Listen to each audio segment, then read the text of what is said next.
नमस्कार, मुद्दा में आपका स्वागत है। मैं हूं रविंद्र चौहान। एआईयूडीएफ के प्रमुख मौलाना बदरुद्दीन अजमल अपने बयानों के लिए जाने जाते हैं, लेकिन इस बार उन्होंने अपने बयानों से हिंदू मुस्लिम दोनों संप्रदायों को नाराज कर दिया है। अजमल के बयान की चौतरफा आलोचना हो रही है। भाजपा नेता जयंत मलबरुआ ने उनको पॉलिटिकल टेररिस्ट कहा है।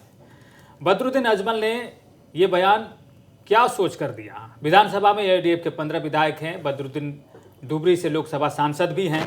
ऐसे में एक डराना बयान देकर वो आखिर क्या साबित करना चाहते हैं? अजमल ने अपने बयान पर हालांकि अफसोस जाहिर करते हुए माफ़ी भी मांग ली है, लेकिन गाहे बगाहे अजमल ऐसे बयान दे ही देते हैं। राजनीति से जुड़े लोगों को ऐसा बयान देने की क्या ज़रूरत पड़ती है? मुद्दा में आज इस पर बात करने के लिए हमारे साथ जुड़ रही हैं भाजपा प्रवक्ता रत्ना सिंह और हिंदू धर्म पर प्रखर रूप से बोलने वाले सत्यरंजन बोरा। साथ ही हमारे साथ जुड़ रहे हैं अखिल असम गोरिया मोरिया देसी जातीय परिषद के केंद्रीय अध्यक्ष शहनवाज हुसैन। आप सबका इस कार्यक्रम में स्वागत है। कार्यक्रम की आगे बढ़े कार्यक्रम में इससे पहले बदरुद्दीन अजमल का वो बयान सुनाते हैं जिससे ये सारा बवाल खड़ा हुआ है। 22 साल में शादी कर लेते हैं लड़कियां, 18 साल सरकार ने इजाजत दी, उसके बाद शादी कर लेते हैं। वो लोग 40 साल से पहले 1, 2, 3 इलीगल बीवियां रखते हैं, वहां बच्चे होने नहीं देते हैं, उनका खर्चा वो बजाते हैं, मजा उड़ाते हैं। उसके बाद 40 साल के बाद माँ बाप ने मजबूर किया या कहीं फंस गए तो एक शादी कर ली। उसके बाद 40 साल के बाद बच्चा पैदा करने की सलाहियत कहाँ रहती है? तो कैसे उम्मीद रखते हैं कि वहां से इतने बच्चे बढ़ेंगे? तो जो लोग टाइम पे फर्टाइल जमीन के ऊपर आप जब मिट्टी डालोगे और दवा डालोगे तो वहां से तो धान ही धान उगेगा, खेती अच्छी होगी, लहलहान होगी, तरक्की होगी। तो उनको भी अपनाना चाहिए मुसलमानों के इस फॉर्मूले को कि अपने बच्चों को, जवानों को 20-22 साल में शादियां कराओ, लड़कियों को 18-20 साल की उम्र में शादियां कराओ, फिर देखो आपके यहाँ भी कितने बच्चे पैदा होते हैं। लेकिन 2 नंबर ही धंधा मत करो। बदरुद्दीन अजमल ने जो बयान दिया है उससे ये लगता है कि वो संसद में नहीं रहे हैं या जहां कानून बनता है वो वहां पर मौजूद नहीं थे, इसीलिए उन्होंने अपना फरमान जारी किया है और अपनी तरफ से हिदायत दी है। इस पर उनकी आलोचना होनी ही थी जो हो रही है। रत्ना सिंह हमारे साथ हैं भाजपा की। रत्ना सिंह, आपकी क्या प्रतिक्रिया होगी इस पर, क्योंकि उन्होंने बड़ा भड़कीला बयान दिया है? देखिए, सर्वप्रथम सभी दर्शकों को नमस्कार। मैं ये कहना चाहूँगी कि अजमल जी खुद को अब एक तो सांसद हैं सबसे पहली बात, और मौलाना तो पता नहीं वो नकली मौलाना है, उसके ऊपर तो मैं बात नहीं करना चाहूँगी कि मौलाना ऐसे नहीं होते हैं। धर्म को मैं बदनाम नहीं करना चाहूँगी अभी फ़िलहाल के लिए। लेकिन बात यह है कि एक सांसद होकर उन्होंने अपनी मर्यादा भूल चुके हैं। वो इतने बड़े बुजुर्ग हैं, उनको तो बात समझ आनी चाहिए। आज वो जो कह रहे हैं, एक छोटा बच्चा कहे तो समझ भी आए कि चलो एक नादानी में कोई बालक कह गया, लेकिन एक बुजुर्ग, एक सांसद होकर एक धर्म के ऊपर इतना बड़ा बात कहते हैं कि हिंदुओं की औरतों का जो ये है कि आप लोग 40 के बाद शादी करते हैं, वो भी अनैतिक संबंध रखने पर प्रेशराइज होते हैं। ये सब चीज़ बोलने का अधिकार उनको किसने दिया है? आप अपने धर्म का मौलाना होइए, अपना हिफाजत करिए, जो करना है करिए। हमारे धर्म के ऊपर बोलने में आपकी किसी ने आपको राइट्स नहीं दिए हैं। डेमोक्रेसी का ये मतलब नहीं है कि आपके मन में जो आएगा आप बोल देंगे, ये गलत है। जो गलत है वो गलत है, उसको नहीं बोलना चाहिए। आप गलत कर गए। सबसे बड़ी बात और मैं कहना चाहूंगी कि आपने दूसरे धर्म के ऊपर तो बोला, साथ में आपने हमारे मुख्यमंत्री, जो आपके भी मुख्यमंत्री हैं और डेमोक्रेटिक इलेक्टेड एक मुख्यमंत्री हमारे डॉक्टर हिमंत बिस्वा शर्मा जी के ऊपर में आपने जो एक गलत चीज कहा है आपने कि आप 2-3 औरतों को ले जाइए, हम कुछ नहीं बोलेंगे, हमारे धर्म के लोग कुछ नहीं बोलेंगे। आपने तो एक हिंदू धर्म के ऊपर तो कुछ बोली है, जो बोला है इतना गंदा बोला है। साथ में आप अपने धर्म की महिलाओं का इज्जत नहीं किया है। आपने कहा है कि हमारी मुसलमान 2-3 औरतों को ले जाइए। अरे आपकी औरतें क्या रास्ता पे बैठती हैं? आपने अपनी औरतों का भी इज्जत नहीं रखा मौलाना जी। इस मंच से मैं बोलना चाहती हूं, हम तो अपने धर्म का इज्जत करते हैं। We wear our religions in our sleeves. We carry our religion with us and that is our pride. वो हमारा अहंकार है, धर्म हमारा गर्व है। लेकिन आप अपने धर्म को भूल चुके हैं। आप अपने धर्म में आपकी मुसलमान औरतों का आपने बदनामी किया है, उनका बेइज्जती आपने किया है, सरेआम आपने उनको नीलाम कर दिया है। इतना तो मैंने सोचा नहीं था। ठीक है, आइडियोलॉजिकल डिफरेंसेस हो सकती हैं, धर्म की डिफरेंसेस हो सकती हैं, लेकिन अपनी औरतों को तो आपको इज्जत रखना चाहिए था। हमारे मुख्यमंत्री आपके भी मुख्यमंत्री हैं, आप एक सांसद हैं, डेमोक्रेटिक इलेक्टेड एक सांसद हैं और एक मुख्यमंत्री का इज्जत नहीं करते हैं। इसके बारे में तो आपके ऊपर में जो भी न्यायिक प्रक्रिया होगी वो तो होगी, लेकिन इतना गलत बोलना नहीं जी। चाहिए। साथ में ये भी बोलना चाहूंगी, एक बात आपने कहा है कि बहुत फर्टाइल जमीन पे यदि धान बोएंगे तो धान की उपज अच्छी होगी। हमारे धर्म में, हिंदुओं धर्म में और बाकी भी धर्म में जो कि प्रोग्रेसिव लोग हैं, इस देश के डेमोक्रेसी के प्रोग्रेसिव लोग हैं, मैं मुसलमानों का भी बोलना चाहूंगी, जो प्रोग्रेसिव हैं, अपनी बहू बेटियों को पढ़ाते हैं और उन बहू बेटियों के ऊपर अधिकार छोड़ देते हैं कि तुमको शादी करना है या नहीं करना है। इतना तो हमें फ्रीडम है अपने रिलीजन में।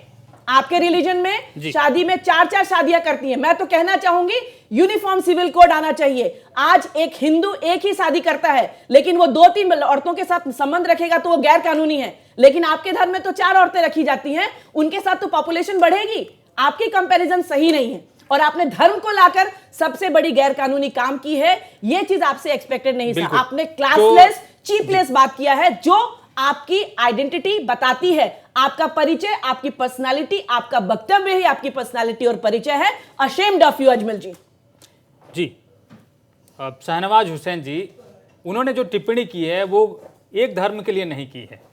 उन्होंने जो टिप्पणी की है उससे दोनों धर्म के लोग आहत हैं और दोनों धर्म पर टिप्पणी की है। इस तरह से प्रतीत होता है कि उन्होंने धर्म का ठेका ले रखा है और इतने आज़ाद हैं कि वो कुछ भी बोलकर निकल जाए। आज उन्होंने अफसोस जाहिर करते हुए माफ़ी भी मांगी है। क्या इस तरह का बयान आपको एक नेता में, जो राजनेता है, सांसद है, उसमें शोभा देता है? आपकी पहली प्रतिक्रिया। देखिए, ये जो बदरुद्दीन है, ये हमारा जो धुबड़ी कॉन्स्टिट्यूएंसी है, यह मेरा भी घर है और हम लोग पहले से इसका विरोध कर रहा है। हम लोग जानते हैं इसके बारे में, हम लोग जानते हैं ये ढोंगी भोंडो बाबा है। ये कुछ नहीं करता है, सोसाइटी के लिए कुछ नहीं करता है, करता है कुछ, दिखाता है कुछ। हम लोग गोड़िया मोड़िया देशी जातीय परिषद जो ऑर्गेनाइजेशन है, हम लोग पहले से इसका विरोध कर रहा है। ये सांसद इलेक्शन के टाइम में ये आता है और 60 साल वो दुबई में रहता है। ये ओनली हिंदू और मुसलमान, इसका कोई मतलब नहीं है। इसका ये व्यापारी है, यहाँ व्यापार करने के लिए आता है। और जो बदरुद्दीन आजमल का ये जो बदरुद्दीन आजमल का जो भाषा है, ये पहले भी बोल चुके हैं और अभी इस बार तो वो मर्यादा संपूर्ण रूप से खो चुका है। वो हमारा जो चीफ मिनिस्टर है उसके बारे में बहुत गलत बात बोला है और जो हमारा जो मुस्लिम जो लड़की है उसके लिए भी बहुत गलत बात बोला है। तो इसलिए हम लोग आज बदरुद्दीन आजमल के खिलाफ पहले से आज भी हम लोग जो मूर्ति बनाकर फूका है गोलोगंज में, और हम लोग इस बार बदरुद्दीन आजमल को, हमारा जो गोड़िया मोड़िया देशी जनगोष्ठी है, इस इलाका में घुसने नहीं देंगे। और पहले हम लोग जो बदरुद्दीन आजमल का जो ये तो बिजनेस कर रहा है ना, ये पॉलिटिक्स नहीं, ये बिजनेस कर रहा है।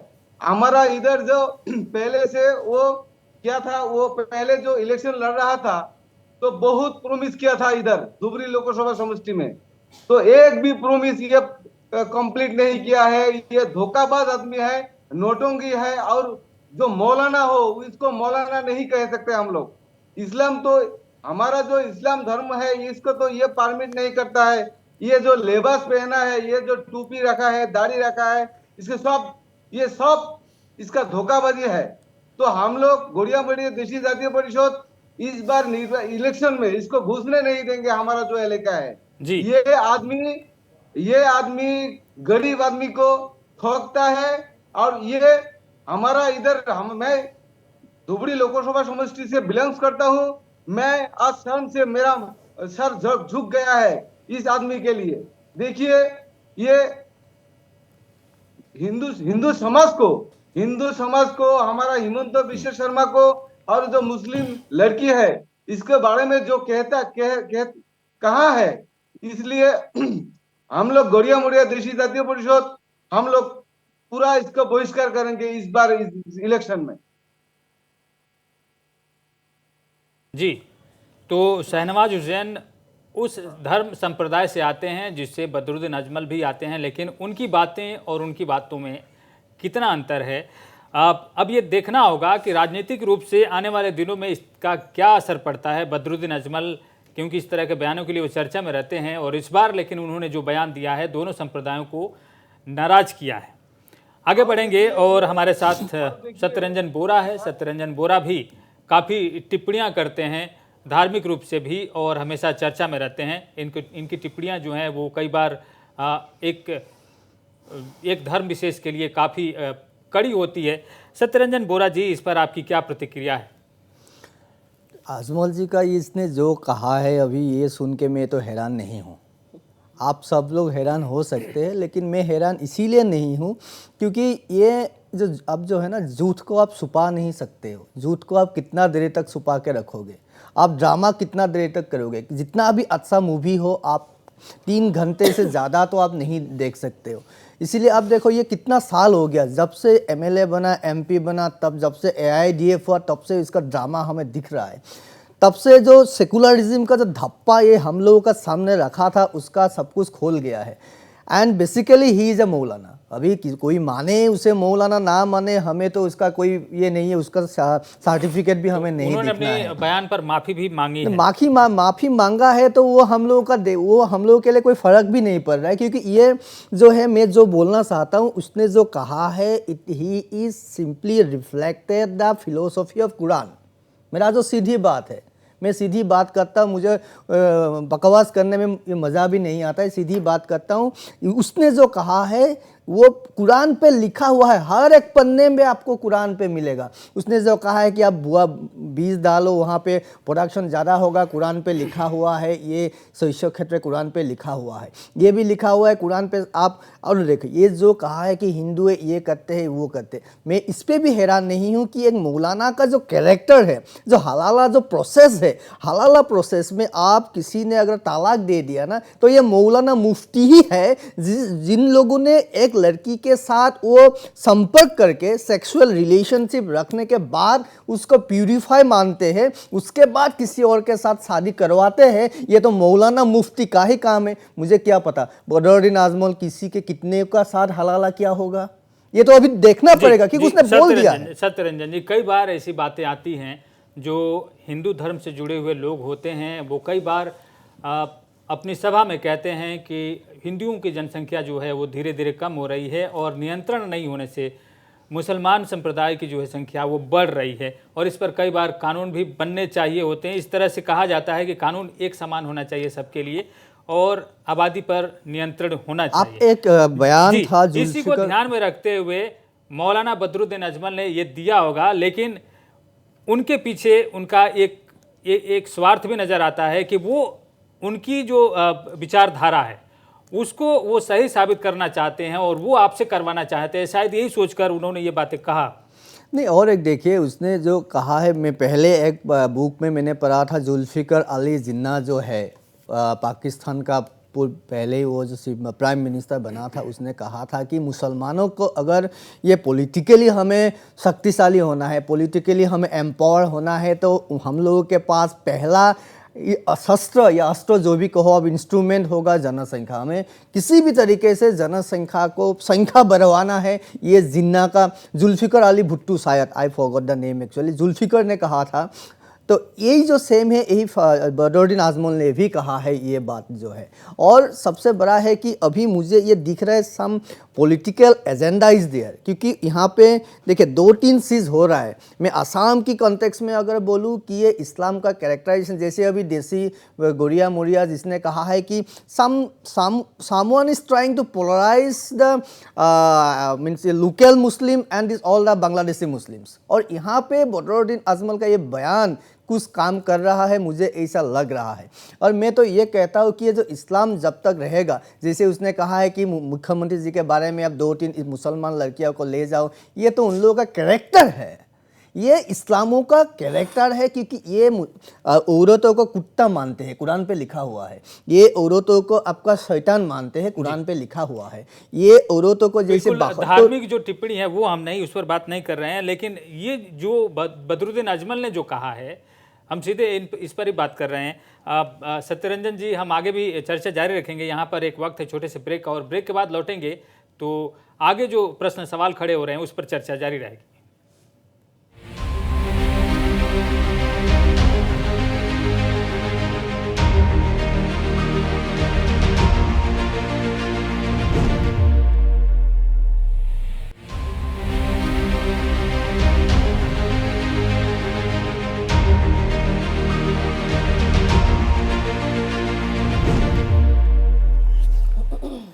ब्रेक के बाद मुद्दा में आपका फिर से स्वागत है। हम चर्चा करेंगे किस तरह से एक राजनेता धार्मिक बयान देता है और धार्मिक टीका टिप्पणी करता है जो उसे नहीं करनी चाहिए, और इस तरह से जो बदरुद्दीन अजमल हैं AIUDF के प्रमुख, उन्होंने बयान दिया है जिस पर उनकी चौतरफा आलोचना हो रही है। ब्रेक में जाने से पहले रत्ना सिंह जी ने अपनी पार्टी का पक्ष रखा। उन्होंने टिप्पणी भी की कि बदरुद्दीन अजमल किस तरह का बयान देते हैं और उनकी विचारधारा क्या है, उनकी पार्टी की मानसिकता क्या है। लेकिन रत्ना जी, आपसे ये सवाल है, आपकी पार्टी सत्ता में है, आपके पार्टी के ऊपर कई बार उन्होंने टिप्पणी की है, धार्मिक रूप से उन्होंने टिप्पणी की है, एक खास समुदाय के ऊपर टिप्पणी की है, लेकिन कल जो उन्होंने बयान दिया है वो दोनों समुदायों पर, उन्होंने दोनों धर्मों के ऊपर दिया है। तो आप क्या कार्रवाई करने जा रही है? क्योंकि हमने देखा कि इस पर अब मुकदमे भी हो रहे हैं, कुछ लोग सामने आ रहे हैं लेकर, लेकिन आपके जो नेता हैं, यहाँ के शीर्ष नेता हैं हिमंत बिस्वा शर्मा, उनके ऊपर उन्होंने टिप्पणी की है। क्या पार्टी की तरफ से इस पर कार्रवाई की जानी जा रही है? निश्चित ही कुछ कार्रवाई होगी, डेफिनेटली होगी। आज मतलब बरुआ जी ने भी बोला है कि पार्टी निश्चित कार्रवाई करेगी और करना भी चाहिए। मैं ये बात बोलना चाहूँगी कि अजमल जी जो कल उन्होंने वक्तव्य दिया है वो हिंदुओं के प्रति दिया है और हिमंत बिस्वा शर्मा जी के प्रति दिया है। उसमें उन्होंने जो मुसलमान महिलाओं का जो एक पक्ष रखा है कि वो लोग चली जाएंगी, हम लोग कुछ नहीं बोलेंगे, उन्होंने अपने धर्म के बारे में कुछ नहीं कहा है, क्योंकि उनके यहाँ उनके हिसाब से, मैं बाकी मुसलमानों का नहीं बोलूंगी क्योंकि हमारे साथ एक वकील साहब भी जुड़े हुए हैं गोरिया मोरिया के, मैं उनका नहीं बोलूंगी, लेकिन अजमल जैसे बांग्लादेशी माइंडेड बांग्लादेशी डीएनए वाले अजमल जैसे मुसलमान, उनकी उन औरतों के प्रति, अपने घर की बेटियों के प्रति, औरतों के प्रति, समाज की औरतों के प्रति वही भावना होती है, वही द्वेष रहता है, वही चीज रहता है। इसलिए उन्होंने अपने धर्म के ऊपर कोई आक्षेप नहीं लगाया। उन्होंने इजीली बोल दिया कि हमारे घर की बेटियों को ले जाइए भाई, हमारी लड़कियों को ले जाइए, हम कुछ नहीं कहेंगे, क्योंकि उनके घर में लड़कियां इसी तरह से बोलते हैं ना, हमारे तो गाय भी हमको प्यारी होती है भाई, हम तो गाय के लिए भी नहीं बोलेंगे, मतलब एनिमल्स की तरह है, जिसको जहां ले जाना ले जाइए। मैं ये कहना चाहूंगी कि भारतीय जनता पार्टी का अपने पक्ष पुला है तो सही, उनके ऊपर केस तो होगी जो होगी, लेकिन आज भारतीय जनता पार्टी ने मोदी जी बेटी बचाओ बेटी पढ़ाओ और बेटी बढ़ाओ को नारा को आगे बढ़ाते हुए आज सारी धर्म की औरतों के लिए, बेटियों के लिए उन्होंने काम किया है। भारतीय जनता पार्टी की सरकार ने, मोदी जी ने। आज आप देखिएगा कि 3 तलाक का जो मुद्दा था, कहीं भी किसी को भी मन करेगा वो 3 तलाक दे देगा, औरतों का कोई इज्जत नहीं था मुसलमान के समाज में। आज भाजपा, भारतीय जनता पार्टी, नरेंद्र मोदी ने 3 तलाक खत्म कराया। आज हमें ही नहीं, हिंदू औरतों को ही नहीं, बल्कि मुसलमान औरतों को एक इज्जत मिला कि आप स्वाभिमान के साथ इस समाज में रहिए। अरे भारतीय जनता पार्टी तो अपने धर्म की औरतें नहीं, मुसलमान, क्रिश्चियन, हर एक धर्मों को सबका साथ सबका विकास वाला एक आइडियोलॉजी के साथ चलती है। अजमल जी, आप नेता बने हैं, सांसद बने हैं, आपको कम से कम 1000 लाख लोग आपको वोट देते हैं, आपके विधायकों को वोट देते हैं, आपको MP बनाया है आपके लोगों ने। अरे कम से कम जो वोटर आपको वोट देते हैं उनका तो इज्जत रखिए, उनका तो मान रखिए, उनको तो डेवलप करिए। अरे उन औरतों को तो डेवलप करिए, आपको बहुत ज्यादा भगवान से आशीर्वाद मिलेगा। मुझे तो दुख लगता है, उन बांग्लादेशी नहीं बोलना चाहूंगी, उन औरतों का जो आपको वोट देती हैं उनको तो आपने बच्चा पैदा करने वाली फैक्ट्री बना दी है। तभी तो आप ऐसा मंतव्य देते हैं कि भाई चली जाने दो, हमें कोई फर्क नहीं पड़ता। 20 साल की उम्र से वो लड़की शादी करती है, आपके वर्जन के हिसाब से, आपके वक्तव्य के हिसाब से 20 साल की उम्र में वो लड़की शादी करती है और जब तक वो फर्टाइल रहेगी तब तक वो बच्चा पैदा करती है। सोचिए, एक औरत को आपने क्या स्वाभिमान दिया आपके धर्म में, आपके घर में उस औरत का क्या इज्जत है। वो बच्चा पैदा करने वाली फैक्ट्री है, उसका हेल्थ, उसका हाइजीन, उसका मेंटल हेल्थ, उसका स्पिरिचुअल हेल्थ, उसका फिजिकल हेल्थ कोई केयर नहीं करता है। एक भारतीय जनता पार्टी है जो सबको साथ लेके चलती है। जी। आपने तो अपने धर्म की औरतों को आपने कुछ केयर नहीं किया। कम से कम केयर करिए तो लोग आपको वाहवाही देंगे। ये फालतू के बयानबाजी बंद करिए, ये फालतू के जो गंदे बयान देते हैं ना, इससे लोग आप पर थूक रहे हैं। अरे आज मैं कह रही हूं इसी मन से, यही मुसलमान लोग हैं जो आप पर पत्थर मारेंगे और आपको आने नहीं देंगे उस कॉन्स्टिट्यूएंसी में, क्योंकि मोदी जी ने इतना डेवलपमेंट कर दिया है कि कल डेवलपमेंट के कंपैरिजन पे वोट होगा और आप उस पे 0 होंगे और मोदी 100 होंगे। जी, शहनवाज हुसैन जी, जहाँ तक अलग अलग पार्टियों की राय है वो एक अलग बात है, लेकिन आम नागरिकों की जो राय है बदरुद्दीन अजमल के बयान पर, उस पर हम चर्चा करना चाहेंगे कि बदरुद्दीन अजमल ने बयान देकर अपनी छवि तो खराब कर ही ली है, लेकिन एक धर्म विशेष को भी कटघरे में खड़ा कर दिया है। एक धर्म पर सवाल उठ रहा है कि क्या वहाँ पर महिलाओं को सम्मान नहीं मिल रहा है, क्या महिलाओं को आज़ादी नहीं है, इस तरह भी तो सवाल खड़े हो रहे हैं। अगर हम बदरुद्दीन अजमल एक नेता के रूप में उनका बहिष्कार भी कर दें तो भी उन्होंने जो क्षति पहुंचाई है उसका नुकसान करने के लिए, उसका भरपाया करने के लिए एक समुदाय जो है मुसलमान समुदाय, सभी मुसलमानों का हम जी, लोग ये नहीं कह रहे हैं, जी, जो ही बिल्कुल मुसलमान हमारा ये को कहना है represent कि कर रहे हैं। उन्होंने इसके जरिए कम से कम एक नुकसान तो कर ही दिया है। क्या कहेंगे आप? देखिए, ये जो बदरुद्दीन अजमल है, ये तो हमारा धुबरी में जो पॉलिटिक्स करता है, ये गरीब आदमी को लेके पॉलिटिक्स करता है। और ये अभी देखिए, ये ऐसा एक ये सांसद है, ये वो मॉडर्न जो हेल्थ है उसका, उस पर उसका विश्वास नहीं है। वो झाड़ा फूका करता है, पानी दिलाता है आदमी को। और जो हमारा धुबरी जिला का जो रिमोट एरिया है, रिमोट एरिया में ये पहले जो संसद हुआ था तो ये प्रॉमिस किया था रिमोट एरिया में स्कूल बनाएंगे, महिला को शिक्षित बनाएंगे, ये करेंगे वो करेंगे। अभी देखिए 15 साल हो गया, ये एक भी स्कूल नहीं बनाया, एक भी कॉलेज नहीं बनाया, एक भी हॉस्पिटल नहीं बनाया। और ये बात बड़ा बड़ा करता है। और इसका ओरिजिनल घर है होजाई, ये आदमी है होजाई का, लेकिन वो इलेक्शन खेलता है धुबरी में। और धुबरी का आदमी को इतना बुर्बक बनाया, तो इसलिए अभी इस बार धुबरी का जो हमारा गोड़िया मोड़िया जो देशी जनगोष्ठी जो आदमी है, हमारा मुख्यमंत्री जो डॉक्टर हिमंत विश्व शर्मा जो है, वो हमारा जो काम कर रहा है, हमारा आदमी का डेवलप कर रहा है। लेकिन ये सांसद दिन ब दिन हमारा आदमी को बैक कर रहा है, इसलिए इस बार हम लोग जानते हैं, पहले से जानते हैं ये झूठा आदमी है। लेकिन हमारा जो इलिटरेसी जो ज्यादा है धुबरी में, इसलिए इलिटरेसी के अपॉर्चुनिटी लेके ये संसद बन रहा है। तो इसलिए इस बार हम लोग जो गोड़िया मोड़िया देशी जातीय परिषद है, हम लोग का जो डिमांड था हमारा चीफ मिनिस्टर के ऊपर, हमारा चीफ मिनिस्टर हम लोग का डेवलप कर रहा है, हम लोग का डेवलप हो रहा है अभी हमारा।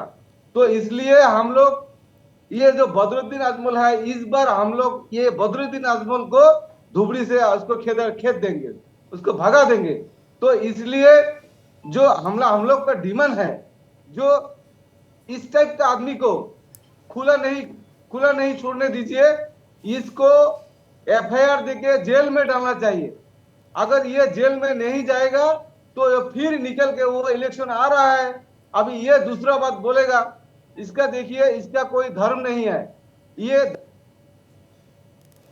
जी, सत्यरंजन बोरा जी, ऐसा प्रतीत होता है कि बदरुद्दीन अजमल के बयान से खुद उनकी पार्टी के जो नेता हैं वो भी सहमत नहीं हैं, उनकी पार्टी के लोग भी सहमत नहीं हैं, और इसलिए जब आज हमने उन्हें आमंत्रित किया तो वो नहीं पहुंचे यहाँ पर और उन्होंने मना कर दिया इस पर टिप्पणी करने के लिए।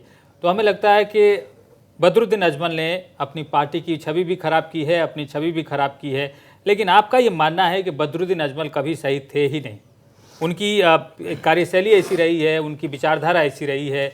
क्या आपको लगता है कि बदरुद्दीन अजमल का ये बयान अचानक से उनके मुंह से निकल गया, या वो पहले से ही इस तरह से हैं? तो इस तरह से जब हैं तो उनको जनता का समर्थन क्यों मिलता है?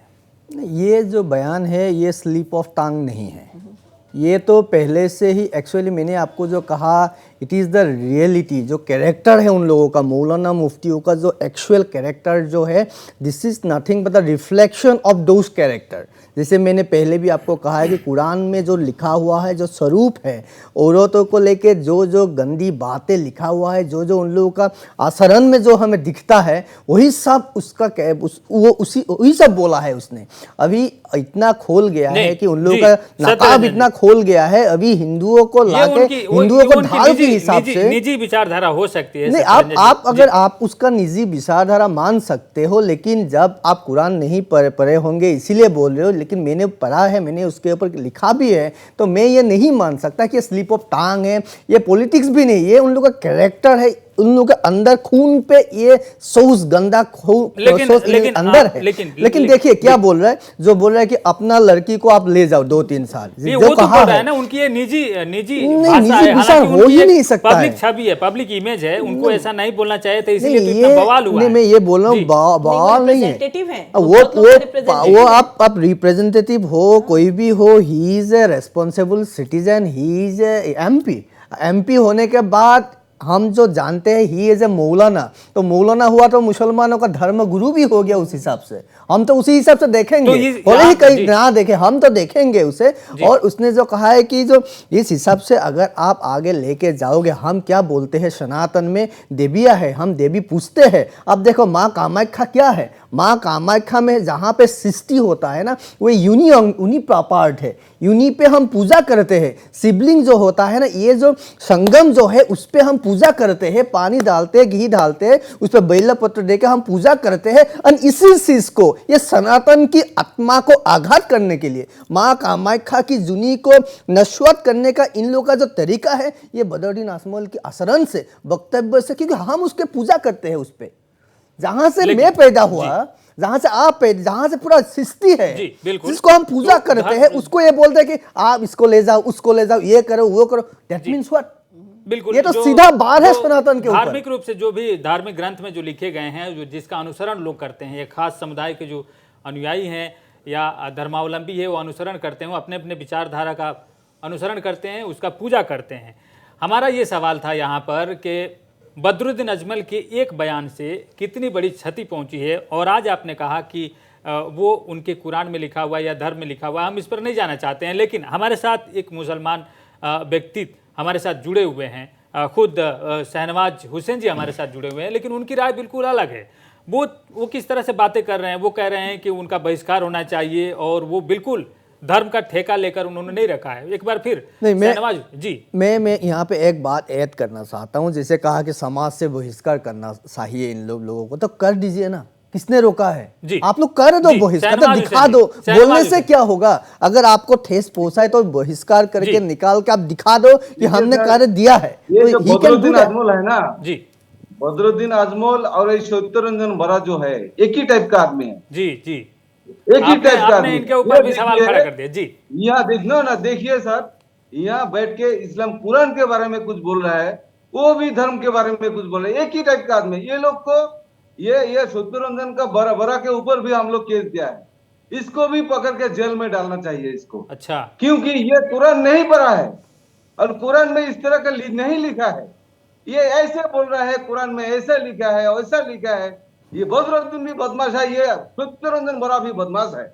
ये लोग को तत्कालीन ये हम लोग असम सरकार को डिमांड करते हैं जी, सत्यरंजन बरा और बदरुद्दीन आजमल जैसे आदमी को जी। शहनवाज जी, हमारे पास जो निजी टिक्का टिप्पणी करने का समय नहीं है। अगर आप इनको चैलेंज करना चाहते हैं तो ये भी कई बार आपको चुनौती दे चुके हैं, आप वहां पर एक मंच पर दोनों आप बहस कर सकते हैं। और लेकिन हमारे यहाँ पर ये सवाल था कि बदरुद्दीन अजमल के बयान से दोनों समुदायों को ठेस पहुंची है, दोनों धर्मों को लोगों को ठेस पहुंची है। सोहन जी, मैं यही कहना चाहूँगा, जैसे जो है मेरा काबिल दोस्त जो यहाँ पे शहनवाज हुसैन जी यहाँ पे बैठा हुआ है, शहनवाज जी एक मिनट, तो मैंने जो किताब लिखा था कुरानों को लेके, उस पे आप बातें करो, मुझे कोई प्रॉब्लम नहीं है। मैंने जो कुरान की रेफरेंस दे के जो बातें मैंने लिखा था, जो क्वेश्चन मैंने किया था, वो क्वेश्चंस अभी भी क्वेश्चंस बन के खड़ा हुआ है। अभी भी आप लोग जो कर रहे हो, आजमल जो कर रहा है वो दिख रहा है, उस पर आप जवाब दे दो बस। जी, लेकिन शहनवाज हुसैन, हमें लगता है कि आपको जवाब देने की जरूरत नहीं है, क्योंकि बहुत सारे ऐसे मुसलमान नेता हैं जो बयान देकर पीछे हट जाते हैं और हमारे पास वो बताने भी नहीं आते हैं मीडिया के सामने कि उन्होंने बयान आखिर क्यों दिया है। असल में उनको जवाब देना चाहिए था। आप जिस तरह से बातें कर रहे हैं, हमें नहीं लगता है कि आपको इस बात की जो जवाबदेही है। यहाँ पे इम्पोर्टेंट क्या है, अभी देखिए, अभी कॉल ऑफ द आवर यही है, समय की जो नजाकत है यही है कि हमके सौहार्द और शांति बनाए रखना है हमें समाज में।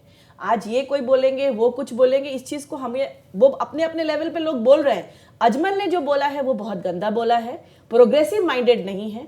आज उन्होंने हमारे मुख्यमंत्री पे बहुत गलत टिप्पणी की है और अपनी औरतों को खराब बोला है। हमारी औरतों को तो बोला ही बोला है, मैं उसका एनालिसिस कर रही हूँ कि अपनी औरतों का बोला है। आज मैं धर्म पे टिप्पणी नहीं करूंगी, मैं इंसान पे टिप्पणी कर रही हूं। और भारतीय जनता पार्टी नरेंद्र मोदी के नेतृत्व में सबका साथ, सबका विकास, सबका विश्वास और सबका प्रयास लेके हम चल रहे हैं, जिसमें मुसलमान भी, यदि एक उस मुसलमान भारत को भारत माता मानता है तो मैं उसका स्वागत करती हूं। एक मुसलमान भारतीयता के अंदाज से रहता है और देश को नेशन को मानता है, धर्म तो है, धर्म को मैं नहीं छोड़ूंगी। मैं हिंदू हूं, मैं अपने धर्म के लिए अपना जान दे सकती हूं, मुसलमान भी देगा, लेकिन हर एक हिंदू और मुसलमान, हर एक को मिलकर हमें देश और भारत माता के लिए सोचना है। लेकिन अजमल जैसे निकम्मे लोग भारत माता के लिए नहीं है, ये भारत माता के लाल नहीं है। शाहनवाज जी को मैं बोल सकती हूं, ये भारत माता के लाल है, क्योंकि ये अपनी औरतें, अपनी बेटियों के प्रति प्रोग्रेसिव भाव रखते हैं, हम रखते हैं। हमारी बेटियों को हम आजादी देते हैं कि आप किससे शादी करेंगी,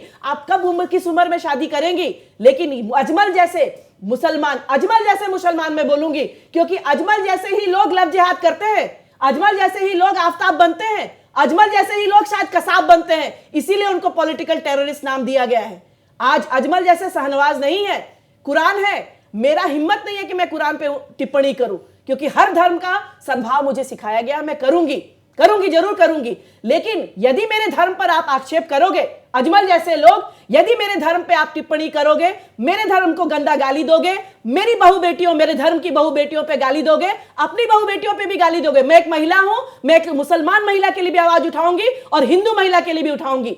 लेकिन आप यदि हिंदू पे नेक्स्ट टाइम कभी कुछ बोलोगे तो सारे हिंदू मिलकर निकलेंगे। लेकिन हमें भारत माता के लिए सोचना है। अजमल, आपकी ये भाषण, आपकी जो भाषणबाजी है, ये गंदा वक्तव्य देते हो, एक गलत प्रेसिडेंट साबित कर रहा है, सेटअप कर रहा है। कल समाज में कोई और आपके धर्म पे बोलेगा, आप हमारे धर्म पे बोलोगे, तो हमारा धर्म, हमारा कानून व्यवस्था क्या रह जाएगा, समाज का व्यवस्था क्या रह जाएगा। हमको सबको मिलकर आगे भारत को लेके जाना है और आपके जैसे लोगों को समझना पड़ेगा और आपको जो वोट देते हैं उनको भी ये समझाना पड़ेगा और समझना पड़ेगा। अजमल जैसे लोगों का सिविल सोसाइटी में कोई जगह नहीं था, ना है और ना रहेगा। भारत को आगे ले जाना है तो अजमल जैसे लोगों का बहिष्कार बहुत जरूरी है। यहाँ भी हमको लगता है कि रत्ना सिंह जी अपनी पार्टी की तरह भी वो बोल रही हैं कि सबको एक साथ लेकर चलना है, सबका विकास करना है, वही समाज को आगे करना है। रत्ना जी, लेकिन आप इस तरह से बोल रही हैं, आपकी पार्टी के नेता के ऊपर ये लांछन उन्होंने लगा दिया और उन्होंने माफी मांग ली, आप कब कार्रवाई करने जा रही है ये तो बता दीजिए। डेफिनेटली हमारी पार्टी कार्रवाई करेगी। और आप देखिए, पार्टी का तो चीज मैं बोल नहीं सकती हूँ, भीतर से डिसीजन होते हैं और वो डिसीजंस होंगे, डेफिनेटली होंगे। लेकिन सबसे बड़ी बात है कि आज पार्टी की बात तो मैं बोल रही हूँ, लेकिन इंसान भी तो मैं हूँ, एक सामाजिक सौहार्द तो लेके चलना पड़ेगा। कल मुसलमान कुछ बोलेगा, सत्यरंजन बोरा को एक मौका देते हैं। माहौल नहीं चाहिए हमको, प्रोग्रेसिव माहौल चाहिए हमको। सत्यरंजन बोरा, आप जो रत्ना सिंह जी हैं भारतीय जनता पार्टी की, इन्होंने पार्टी की तरफ से भी बात रखा और अपनी निजी राय भी रखी। क्या आपको लगता है कि जो पार्टी हैं वो पार्टी और राजनीति अलग चीज़ है, लेकिन इस तरह से बयान से एक बड़े समुदाय को चोट पहुंचता है, उसके लिए आप जैसे लोग जो हैं वो क्या कहना चाहते हैं? नहीं, एक ही बात है, देखिए, जो गलत है, जो सही नहीं है, जो फैक्ट बेस्ड नहीं है, जो ऐसे ही आप कुछ भी बोल नहीं सकते हो। फ्रीडम ऑफ एक्सप्रेशन भले ही है, डेमोक्रेसी है, इसका मतलब ये नहीं जो भी मुंह पे आएगा वो उठा के आप बोलो, ये this is not good for the democracy. Democracy के लिए सही नहीं है। मैं तो लास्ट में यही कहूँगा कि जो असम की मुख्यमंत्री को लेके, ये सिर्फ मुख्यमंत्री हिमंत बिश्व शर्मा के ऊपर नहीं है, ये हिमंत बिश्व शर्मा आज मुख्यमंत्री है, काल कोई और होगा। ये जो वो कहा है, तो ये असम की chief minister, he is the guardian of the state, हमारे लिए हम लोगों का गार्जियन है। तो कहा है तो हम लोगों के लिए भी कहा है। तो जैसे बोल दिया कि 40 साल से पहले अगर किसी का गलती होता है तब जाके ये गलती का, हम लोग क्या गलती का प्रोडक्ट है क्या? मेरा पापा ने 27 ईयर्स में शादी किया था, मैं क्या उस गलती का प्रोडक्ट हूँ क्या? एक बात तो ये जो है, ये पूरा असमी सोसाइटी, पूरा हिंदू समाज को लेके ये जो किया हुआ है, ये मैं मुख्यमंत्री जी को यही मैं कहना चाहूंगा, आपको जल्द ही जल्द इस पे वो सख्त कार्रवाई कीजिए या फिर उसको गिरफ्तार भी करना, क्योंकि ये आपके लिए भी नहीं है, मेरे लिए भी नहीं, पूरा समाज के लिए है। नहीं तो हम लोगों को ऐसा बोल दिया, इस तरह का बयान नहीं देना चाहिए। ये ऐसा लग रहा है अभी, जब हो तो उस पर कार्रवाई भी होनी चाहिए। सोहन जी यही बोलूंगा, ये तो ऐसा लग रहा है कि पूरा हिंदू समाज में जितना हिंदू समाज है, ये किसी का गलती का प्रोडक्ट है, जो 40 साल से पहले शादी कर लिया है, ऐसा कहा है बदरुद्दीन ने, उसके ऊपर तो कार्रवाई होनी चाहिए, इसको अरेस्ट तो होना ही चाहिए। तो यहाँ पर जो मौजूद सभी जो हमारे आज के पैनलिस्ट हैं, उनका एक ही मानना है कि राजनेता को इस तरह की भाषा शोभा नहीं देती है, और इस तरह के राजनेता जब पब्लिक में इस तरह की भाषण और बयानबाजी करता है तो उस पर कार्रवाई होनी चाहिए और जल्द होनी चाहिए। आज इस सेगमेंट में इतना ही और हमारे साथ जुड़ने के लिए तमाम मेहमानों का बहुत बहुत धन्यवाद। हम दूसरे सेगमेंट में जल्द ही हाजिर होते हैं, तब तक के लिए नमस्कार। नमस्कार।